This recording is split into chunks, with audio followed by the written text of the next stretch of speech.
percaya semua yang mereka katakan padamu. Luciano, itu hanya lelucon. Barbara dan Frida meyakinkannya untuk menemui suster kepala.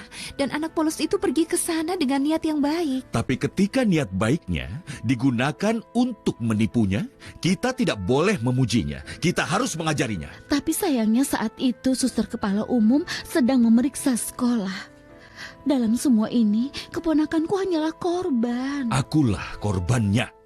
Karena aku pulang kerja setelah seharian penuh ketegangan, dan ketika sampai di rumah, aku berpikir bisa menemukan sedikit ketenangan. Dan lihat yang kutemukan. Pusaran air, gelombang pasang, gunung berapi meletus. Aku kembali mengalami kekecewaan. Kenapa kau kecewa, Luciano? Karena aku percaya bahwa putriku akan mengikuti nasihatku, dan dia tidak akan membiarkan dirinya ditipu lagi oleh teman-temannya. Tapi tidak. Dia masih polos seperti saat mereka mempermainkannya dulu. Sampai kapan dia akan diskors? Selama sisa minggu ini. Baiklah, dia akan menghabiskan hari-hari itu terkunci di kamarnya. Dan dia hanya akan turun saat makan siang. Tapi ayah harus bicara dengan suster kepala. Untuk apa? Agar dia mengizinkanku kembali ke sekolah besok dan memaafkanku. Itu tidak mungkin, nak. Sama sekali tidak mungkin. Kenapa ayah tidak mau bicara dengan suster kepala agar dia memaafkanku? Karena kau sudah melakukan kesalahan dan dia berhak menghukummu. Ayah tidak bisa menjadi kaki tanganmu. Apalagi ikut campur dalam disiplin sekolah, nak. Tapi ayah, besok hari yang sangat istimewa. Aku tidak boleh melewatkannya. Ada ujian tertulis. Kalau aku tidak mengerjakannya, aku akan tertinggal. Dan ayah selalu memintaku untuk jadi yang terbaik. Ayah juga memintamu untuk menjadi gadis yang paling disiplin di sekolah. Anak kesayanganku tidak melakukan kesalahan disiplin apapun. Itu benar, dia hanya jatuh dalam perangkap mereka. Tapi kali ini, suster kepala ditemani suster kepala Asuncion de Jesus. Aku bisa membayangkan wajah mereka ketika Dulce Maria muncul dan mengatakan bahwa ada seorang siswi dirantai di gudang. Sekarang dia ingin ayahnya pergi ke sekolah dan menghadapi suster kepala yang pasti sangat marah dan mungkin saja akan melemparkan lampu ke kepalaku. Para pastor dan biarawati sangat baik. Mereka tidak melempar lampu. Tapi ayahku sendiri meninggalkanku di tengah jalan seperti barang yang tidak berguna. Ayahmu tidak meninggalkanmu di tengah jalan. Masalahnya adalah ayah punya harga diri. Dan ayah tidak akan pernah meminta sesuatu yang begitu memalukan. Bagaimana kau bisa berpikir ayah akan mengemis suster kepala untuk memaafkanmu? Jangan mengemis, pergi ke sana dan teriak kepadanya. Teriak? Teriak? Membentaknya? Dengarkan apa yang baru saja dia katakan. Kasihan Dulce Maria, aku tidak bisa berhenti memikirkan dia diskors dengan tidak adil. Selamat makan, suster-suster. Kami menunggumu datang untuk mulai menyantap makanan suci kami, suster kepala. Terima kasih, Suster Fortunata. Tapi aku tidak merasa lapar. Selamat makan. Terima kasih. Terima kasih. Kau terlihat sangat kurus, Ibu Biarawati. Sebaiknya kau menjaga pola makanmu. Aku akan pergi berdoa, suster. Itu gizi terbaik untuk mendapatkan ketenangan pikiran.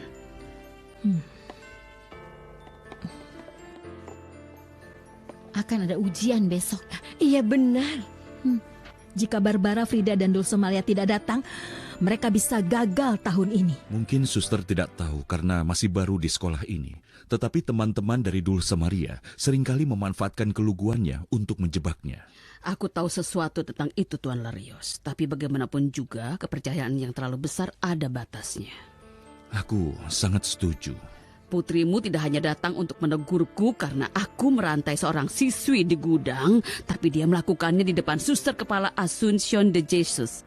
Kau bisa bayangkan apa yang dia pikirkan tentang diriku.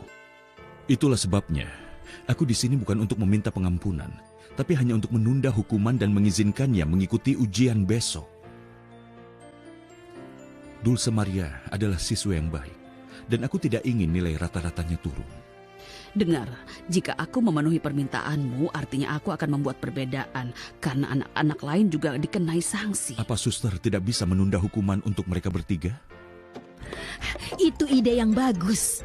Tapi Suster Fortunata, bagaimana kau bisa menerobos masuk begitu saja? Maafkan aku, Suster Kepala. Aku sedang berjalan lalu bersandar di pintu karena ada kerikil kecil di sepatuku. Tanpa sengaja, aku mendengar apa yang Suster Kepala katakan tentang ujian besok.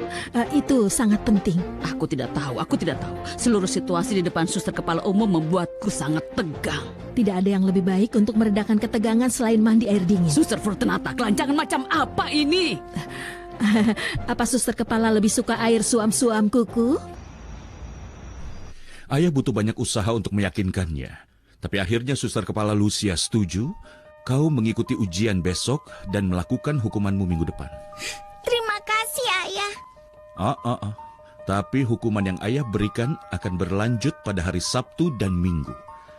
Kau akan tetap dikurung di sini, tidak boleh jalan-jalan dengan kakekmu, tidak boleh bermain dengan Ciripa dan Minino, tidak boleh menonton televisi. Kau hanya boleh belajar saja. Ketika hal-hal ini terjadi, apa Ayah berhenti mencintaiku? Seorang ayah tidak pernah berhenti mencintai anak-anaknya.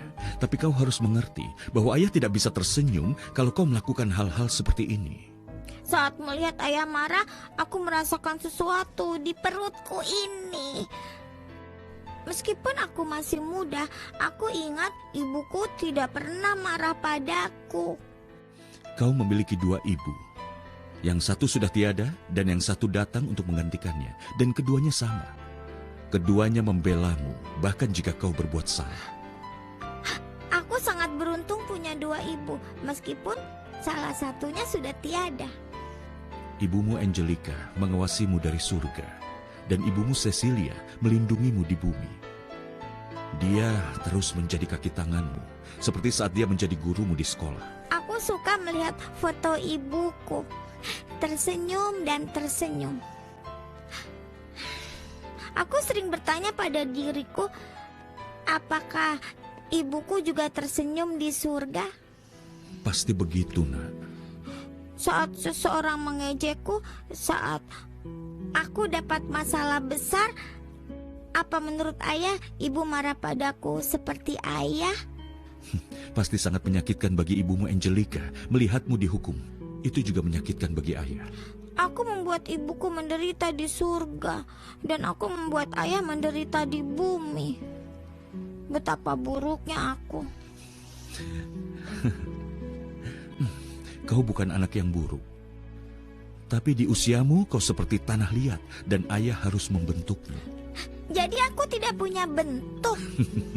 Bukan, maksudnya ayah harus mendidikmu agar ilmu ayah berguna bagimu sepanjang hidupmu. Beberapa orang tua mungkin karena terlalu menyayangi, mereka memanjakan anak mereka, menerima keinginan mereka dan memaafkan kesalahan mereka. Tapi sikap seperti itu justru merugikan anak-anak mereka. Aku senang mengetahui Ayah melihatku dengan cemberut, itu artinya Ayah menyayangiku. Dan meski Ayah menghukumku sepanjang akhir pekan tanpa keluar dari kamarku, aku tetap menyayangi Ayah. Luciano merasakan kelembutan yang mendalam untuk putrinya. Di balik wajah pemarah itu ada hati yang penuh dengan cinta untuk Dulce Maria.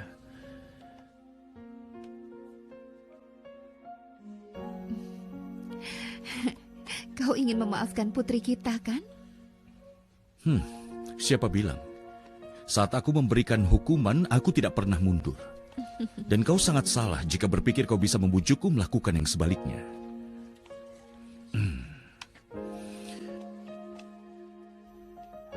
Aku salah?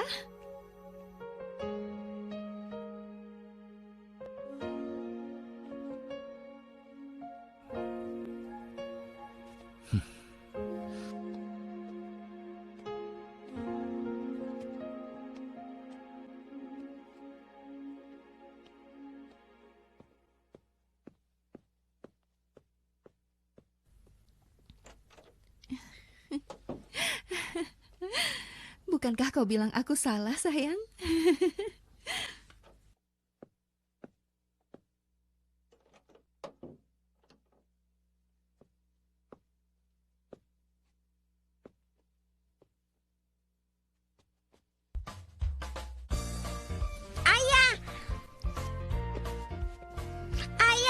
Ayah menciumku.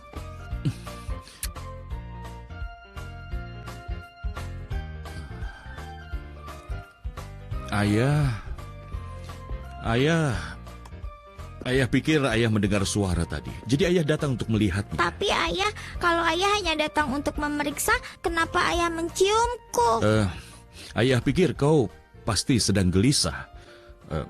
Mungkin saja kau demam. Dan untuk membuktikannya, ayah menempelkan bibir di dahimu. Sayang sekali.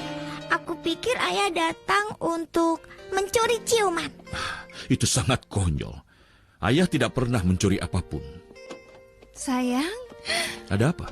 Ayah, aku bangun dan saat aku tidak melihatmu. Aku datang ke sini karena aku pikir tadi aku mendengar suara-suara. Tapi itu alarm yang palsu kan? Ya, untungnya, untung saja.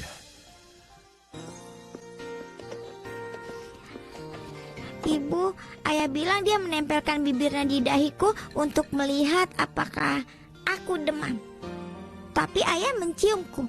Bukankah artinya ayah tidak marah lagi? Iya sayang, walau ayahmu akan menyangkalnya, karena jika dia menyerah, dia merasa malu. Aku ingin pertengkaran ini berakhir. Tapi ciuman ayah sudah cukup bagiku. Kalau begitu tidurlah dengan nyenyak.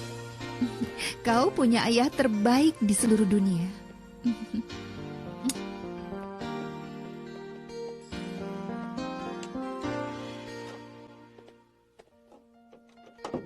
Dan ibu terbaik.